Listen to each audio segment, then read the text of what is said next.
Olá, seja bem-vindo ao canal Falando sobre Ética e eu sou o comandante Ricardo.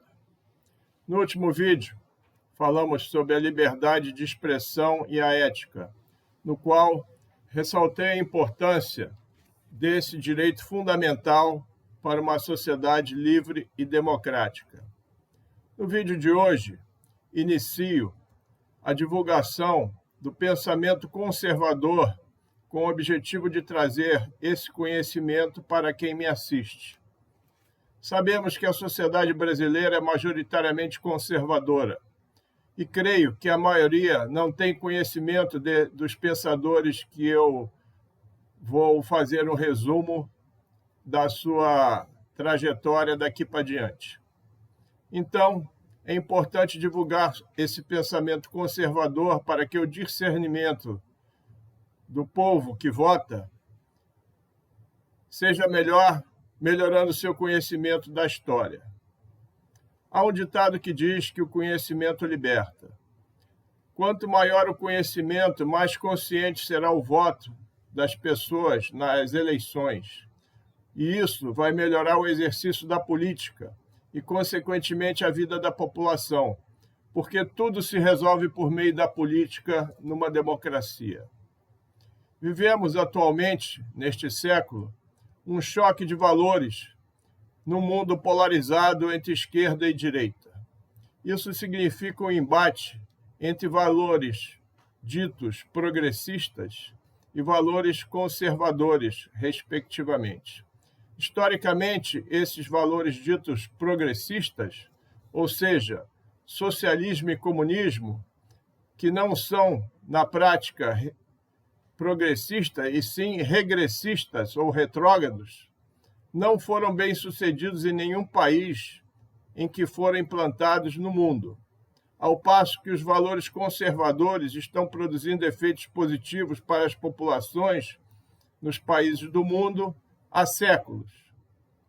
Hoje vou apresentar uma síntese do pensamento conservador de John Locke, permeada por algumas reflexões a respeito da nossa realidade no país, para constatar os ensinamentos deste filósofo no século XVII que permanecem atuais. Lembrando que, a partir deste vídeo de hoje, eu estou utilizando este livro de Rodrigo Constantino, que traz uma bela síntese do pensamento de alguns filósofos conservadores e será a base dos nossos vídeos daqui para diante. John Locke, juntamente com Thomas Hobbes e Jean-Jacques Rousseau, eram chamados contratualistas, porque foram os principais pensadores que formularam modelos teóricos para explicar o surgimento das sociedades regidas por leis criadas pelo Estado, ou seja, o Estado de Direito. Essa teoria representa o contrato social por meio do qual as pessoas abandonaram parte de sua liberdade em prol do Estado, para que estes lhe garanta direitos e dê segurança. Então, vemos uma transição importante nas sociedades, por meio da qual pessoas abandonam a liberdade natural, na qual basicamente valia a lei do mais forte, em troca da liberdade civil, em que a sociedade passa a se submeter às leis. Surgem os governos das leis no lugar dos governos dos homens. Assim, é criado o Estado de Direito, formado por representantes livremente eleitos pela sociedade, com a função de dar proteção a esta sociedade e formular leis que todos deveriam ter o compromisso de seguir, juntamente com o Estado.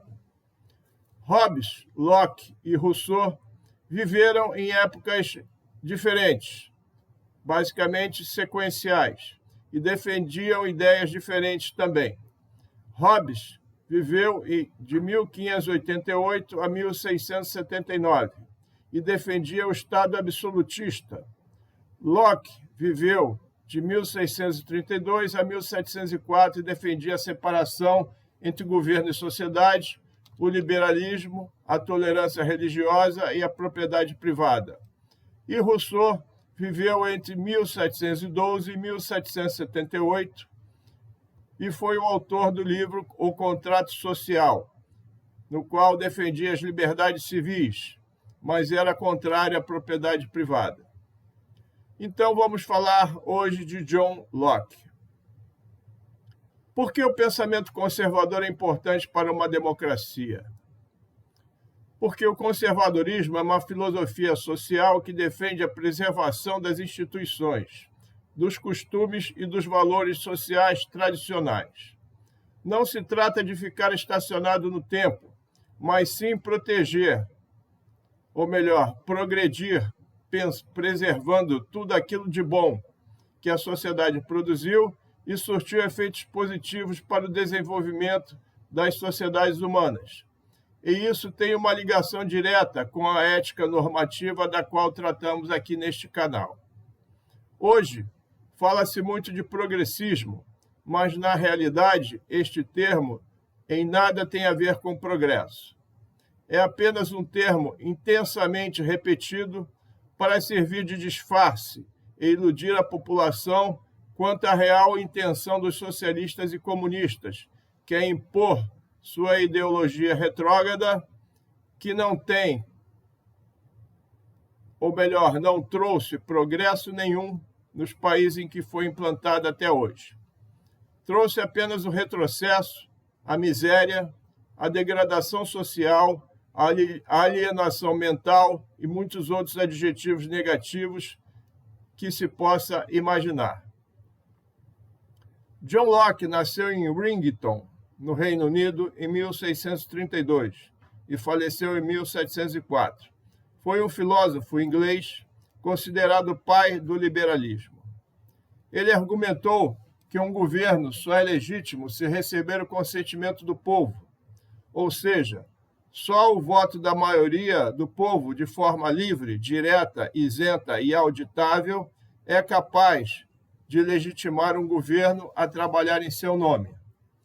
Verificamos que aqui no Brasil o voto é livre, mas nem sempre é direto, ou seja, para deputado é proporcional, sujeito ao coeficiente eleitoral. Nem sempre é isento, haja vista a maciça propaganda para o espectro político da esquerda e a perseguição do outro, da direita. E não é auditável, requisito essencial para a confiabilidade de um sistema eleitoral de votação.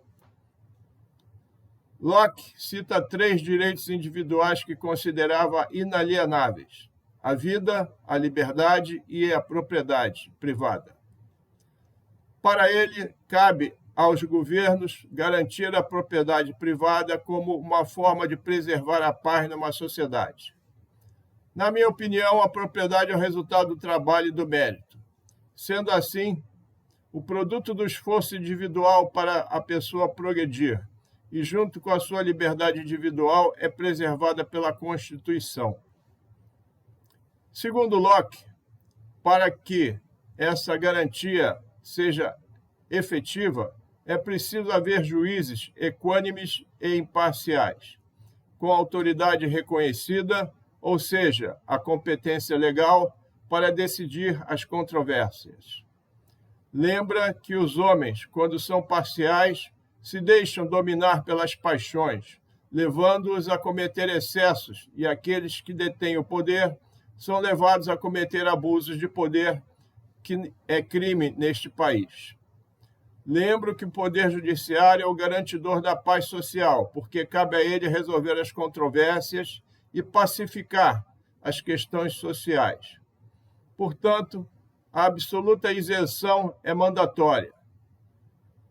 As leis devem ser objetivas e igualmente válidas para todos, porque, ao contrário, haveria na sociedade uma incerteza que havia quando o homem vivia em estado de natureza.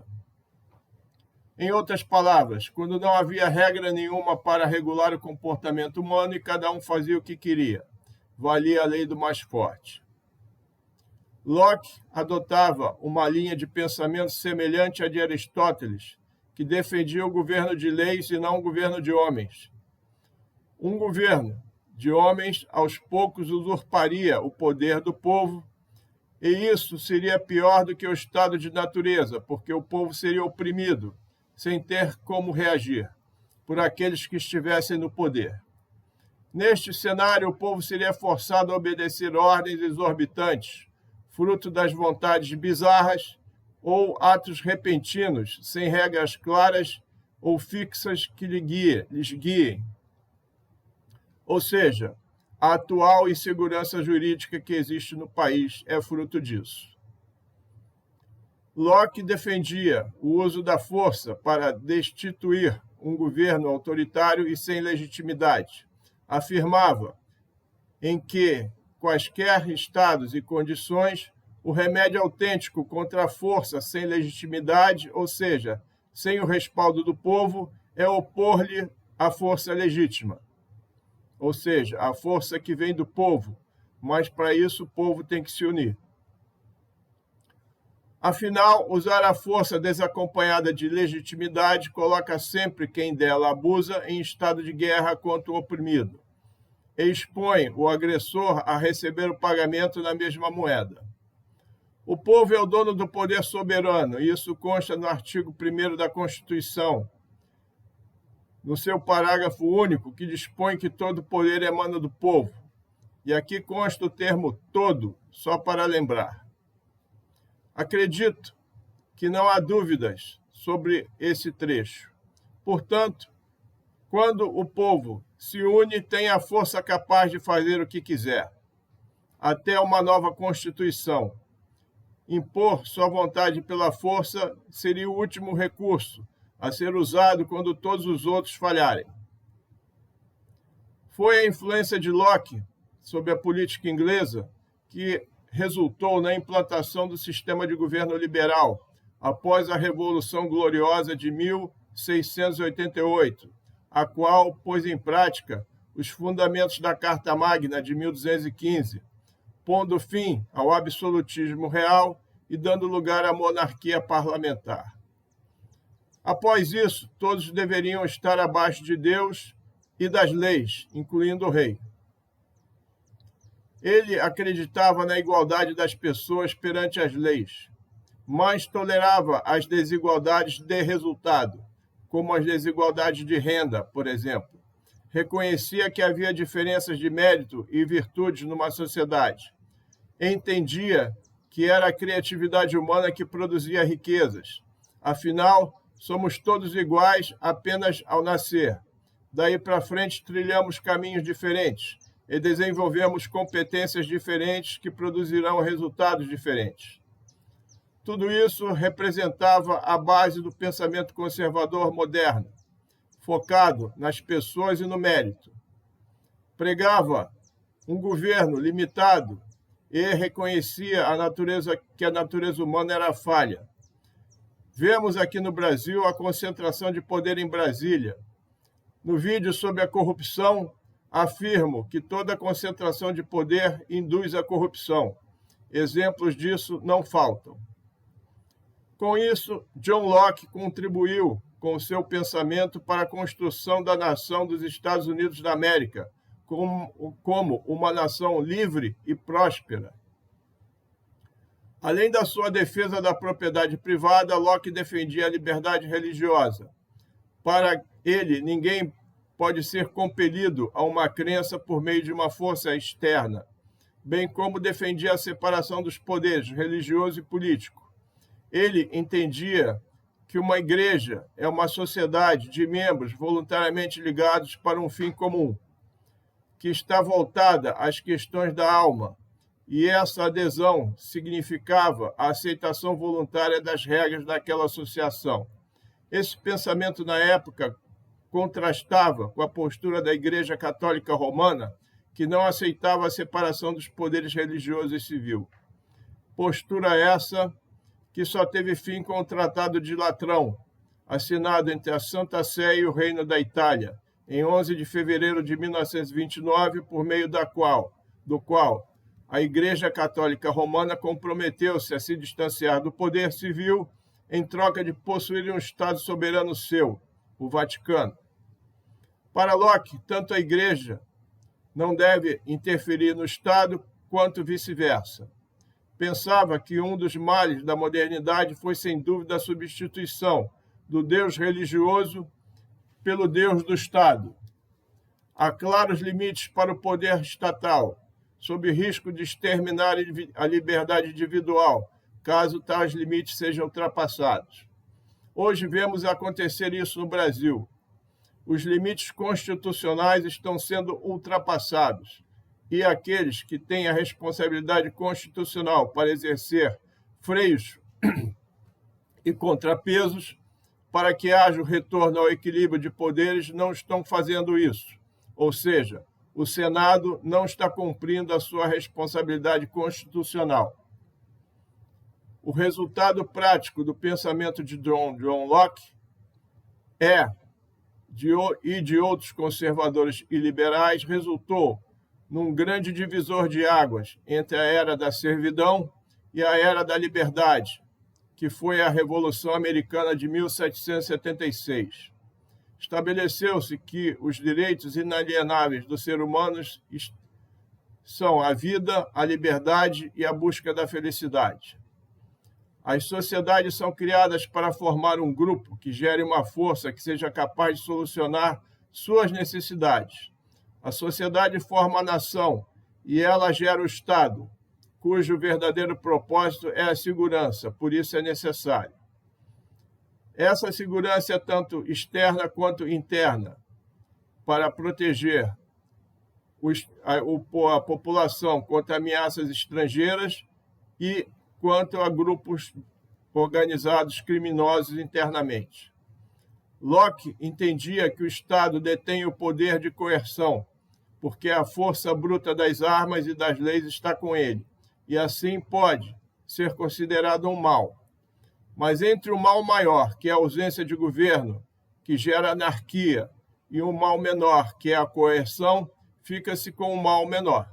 Entretanto, deve haver mecanismos que sejam capazes de coibir excessos do Estado contra a sociedade. Todos esses mecanismos existem em nossa atual Constituição, só que não são exercidos por quem de direito. Locke e outros pensadores conservadores entenderam que os governos devem servir para proteger as liberdades individuais e que cada um deve ter sua propriedade preservada, assim como deve ser livre para buscar a felicidade à sua maneira. Buscaram limitar ao máximo o poder estatal por meio da Declaração de Direitos e proteger as pessoas da ameaça dos próprios governos. Compreenderam que a descentralização do poder é fundamental e, por isso, o modelo federalista deve ser respeitado. Com fundamento nesses princípios, criou-se a primeira nação com base realmente republicana e liberal, que é os Estados Unidos da América, como eu já afirmei. Agora vamos retirar do pensamento de Locke algumas lições que podem ser aplicadas à nossa atual realidade no Brasil. Primeiramente, cito a qualidade das pessoas. É essa a qualidade em termos de conhecimento, coragem, caráter, integridade, moral e, fundamentalmente, a ética, que fará a nação que ela deve ser. Pessoas alienadas são facilmente influenciadas e conduzidas como gado, para onde quer que seus controladores desejam. Esse controle pode apresentar várias formas. Por meio da ideologia, ou seja, da doutrinação desde cedo em escolas infantis até as universidades, formando militantes facilmente conduzidos por seus mentores. Pela via financeira, por meio de auxílios governamentais, proibindo-se as pessoas de conseguir emprego para não perder seu auxílio e assim ficar eternamente controladas pelo Estado a troco de migalhas. Pela censura, que é a forma de controle por meio da qual se mantém as pessoas desinformadas, impedindo-as de conhecer a verdade dos fatos, porque se conhecer essa verdade, se libertarão do julgo arbitrário e impedirão a continuidade do projeto de poder implantado por uma minoria. E, por fim, pela força, ou seja, pela intimidação da força bruta ou pelo medo imposto por ela. Quando as pessoas se livrarem desses controles, serão livres, para juntas ditar o destino da sociedade que pertencem. John Locke, no final do século XVIII, junto com outros pensadores conservadores, estabeleceram os pilares dos governos democráticos de direito, fundamentados no pensamento conservador. E é esse o sistema de governo mais bem-sucedido e duradouro que se tem notícia no mundo. O povo brasileiro é majoritariamente conservador e ainda não se conscientizou da força que tem. Ao se unir, focado no único objetivo de cada vez, conseguirá tudo o que quer, e nada será capaz de opor à sua vontade. O povo é soberano. O Estado só existe por causa do povo, e não ao contrário. O Estado não é mais importante que o povo. O Estado é uma criação política para servir o povo. E o povo é quem diz que o Estado deve fazer para resolver seus problemas e suprir suas necessidades. Se o Estado diz o que o povo deve fazer, é o fim da democracia. E isso foi afirmado por Alexandre Garcia em seu artigo semanal e J.D. Vance, vice-presidente dos Estados Unidos, em seu discurso histórico na reunião de segurança da União Europeia em Munique no mês passado. A postura conservadora preserva o que tem de melhor nas sociedades e as liberdades civis são a base do progresso por meio da livre iniciativa. A ética é o meio pelo qual os valores e princípios positivos são praticados e os direitos e deveres são exercidos com responsabilidade. Bem, por hora era isso que eu queria transmitir para você que me prestigia com a sua atenção nesta manhã de domingo. Deixo aqui meu muito obrigado. Se gostou desse conteúdo, deixe o seu gostei e, se desejar, comente, compartilhe esse vídeo e inscreva-se nesse canal. Até o próximo domingo, no qual falaremos de outro pensador conservador, chamado David Hume. Este é o canal Falando sobre Ética e eu sou o comandante Ricardo. Aguardo você. Até lá.